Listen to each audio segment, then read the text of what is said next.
এই মুহূর্তে ভাঙড়ের দিকে নজর রাখতে হচ্ছে, কারণ ভাঙড়ে বিডিও অফিসে উত্তেজনা, বৈঠক ঘিরে এলাকায় উত্তেজনা, ভাঙড় বিডিও অফিসে উত্তেজনা।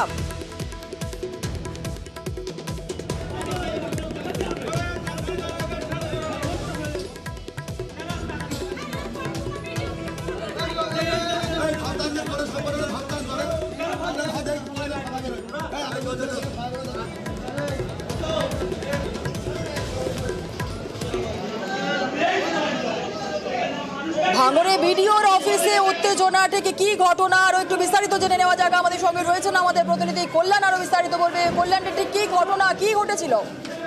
একেবারেই জানিয়ে রাখি, আজকে কিন্তু ভাঙড় 2 নম্বর পঞ্চায়েত সমিতির সাধারণ সভা ছিল। আর সেই সাধারণ সভাকে কেন্দ্র করে কিন্তু যথেষ্ট টান টান উত্তেজনা ছিল সকাল থেকে। কারণ এই সাধারণ সভাতে একদিকে যেমন তৃণমূলের যে সমস্ত পঞ্চায়েত সমিতির সদস্য আসবে, তারই পাশাপাশি আইএসএফ এবং জমি কমিটির সমস্ত পঞ্চায়েত সমিতির সদস্যদের পাশাপাশি বিধায়ক নওশাদ সিদ্দিকী এবং আইএসএফ এর যে জেলা পরিষদের সদস্য হচ্ছে তারও আসার কথা ছিল। আর সেই মোতাবেক সমস্ত পক্ষই যখন একসঙ্গে আসে, তখন যে সাধারণ সভা ছিল, সেই সাধারণ সভা চলাকালীন শুধুমাত্র ভাঙড় 2 পঞ্চায়েত সমিতির সভাপতি হিসাবে আরাবুল ইসলামের সেখানে বক্তব্য রাখার কথা বলেন ভাঙড় 2 ব্লকের বিডিও। আর এই নিয়েই কিন্তু অশান্তির সূত্রপাত।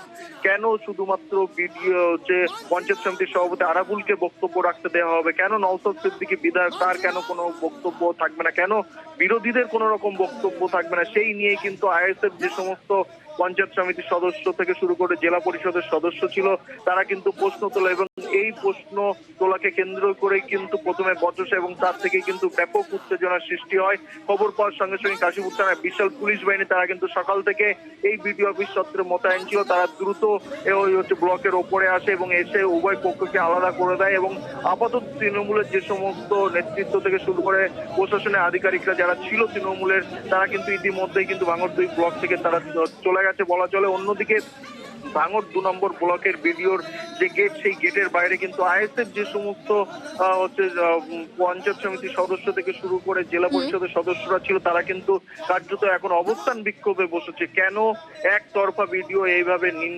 নির্দেশ দিয়েছে, সেই নিয়েই কিন্তু তারা বিক্ষোভ দেখাচ্ছে। অন্যদিকে যদিও তৃণমূলের দাবি যে এটা শুধুমাত্র পঞ্চায়েত সমিতির ব্যাপার, সেই জন্য পঞ্চায়েত সমিতির সভাপতি হিসাবে আরাবুল ইসলামকে একজনকেই বক্তব্য রাখার বিষয়ে বিডিও জানিয়েছে। আর এই নিয়েই কিন্তু যে সমস্ত আইএসএফ কর্মী বা নেতৃত্বরা ছিল যারা, তারা কিন্তু কুরুচিকর মন্তব্য করে বলে তৃণমূলের পক্ষ থেকে দাবি করা হচ্ছে। বিডিও এবং পঞ্চায়েত সমিতির সভাপতিকে ঘিরে কুরুচিকর মন্তব্য করে বলে কিন্তু তৃণমূলের পক্ষ থেকে জানানো হচ্ছে। আর এই ঘটনাকে কেন্দ্র করেই কিন্তু বাক বিতণ্ডা এবং সেখান থেকেই কিন্তু চরম উত্তেজনার সৃষ্টি হয় ভাঙড় 2 নম্বর ব্লক জুড়ে।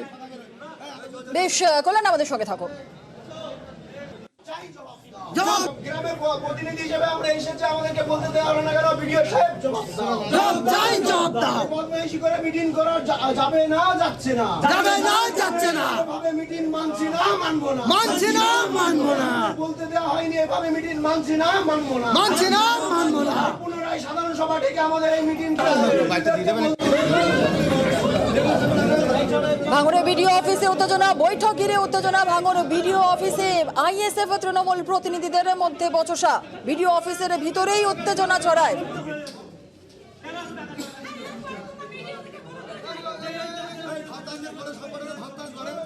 আবারও চলে যাব, আমাদের প্রতিনিধি কল্যাণ আমাদের সঙ্গে রয়েছে।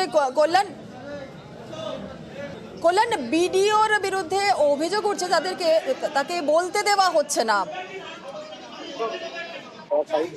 একেবারেই আইএসএফ এর পক্ষ থেকে কিন্তু এই দাবি তোলা হচ্ছে কি যে কেন শুধুমাত্র পঞ্চায়েত সমিতির সভাপতি অর্থাৎ ভাঙড়ের তৃণমূল নেতা আরাবুল ইসলাম কেন বক্তব্য রাখবে, সেখানে বিরোধীদের পক্ষ থেকে কেন কোনো রকম কথা শোনা হবে না। যেহেতু ভাঙড়ের উন্নয়ন নিয়ে এখানে বৈঠক ছিল, আর সেই বৈঠকে শুধুমাত্র প্রশাসক হিসাবে আরাবুল ইসলামের বক্তব্য কেন শোনা হবে, সেখানে নওশাদ সিদ্দিকী রয়েছে ভাঙড়ের বিধায়ক, তিনিও যেখানে উপস্থিত রয়েছেন, কেন তাহলে বিডিও যিনি আছেন তিনি কেন বাকিদেরকে বক্তব্য রাখার কথা বলবেন না। বিরোধীদের পক্ষ থেকে একজনকে অন্তত বক্তব্য রাখার কথা কিন্তু তারা দাবি তুলেছিল। কোন রকম সেই কথা বিডিও সাহেব শোনেননি বলেই কিন্তু আইএসএফ কর্মী যারা বা রয়েছে, নেতৃত্ব যারা রয়েছে, তারা কিন্তু সেটা দাবি করছে। আর এই নিয়েই কিন্তু চরম উত্তেজনার সৃষ্টি হয়। কাশীপুর থানার পুলিশের পক্ষ থেকে এখনো পর্যন্ত বিশাল পুলিশ বাহিনী তারা কিন্তু বিডিও অফিসের ভিতরে রয়েছে। তারা কোন রকম যাতে আর নতুন করে কোন রকম বিশৃঙ্খলা বা উত্তেজনা না ছড়িয়ে পড়ে সেদিকেই লক্ষ্য রেখেছে। বেশ বেশ বেশ একেবারে